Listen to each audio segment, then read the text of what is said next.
આપણે બધા પૈસા કમાવા માટે ખૂબ દોડીએ છીએ, ખૂબ દોડીએ, પણ પરિવાર સાથે કોણ ઉભા રહે છે?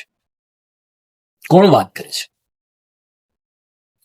એક વાત કહું કે જ્યાં સુધી તમારી પાસે પૈસા છે ત્યાં સુધી તમારો સમાજ તમારી સાથે ઉભો છે.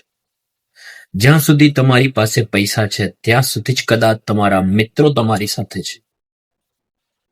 પણ જ્યારે આ નહીં હોય ને પૈસા, ત્યારે તમારા પરિવારના લોકો જ તમારી સાથે ઊભા હશે. પરિવારના લોકો કોણ? તમારા માતા પિતા, તમારા પતિ કે પત્ની, છેલ્લે તમારા બાળક, અને જો સાથે રહેતા હશે તો તમારા ભાઈ બહેન. ઘણી વખત અજબની વાત લાગે કે આપણી પાસે સમય હોય છે તો પણ એમની સાથે 10 મિનિટ બેસીને વાત નથી કરતા, મોબાઈલ સ્ક્રોલ કરતા જઈએ છીએ. એક દિવસ એવો આવશે, સમય ઘણો હશે, પણ વાત કરવા માટે એ લોકો જ નહીં હોય. વાણી મારી, શીખ મહાદેવ. હર હર મહાદેવ.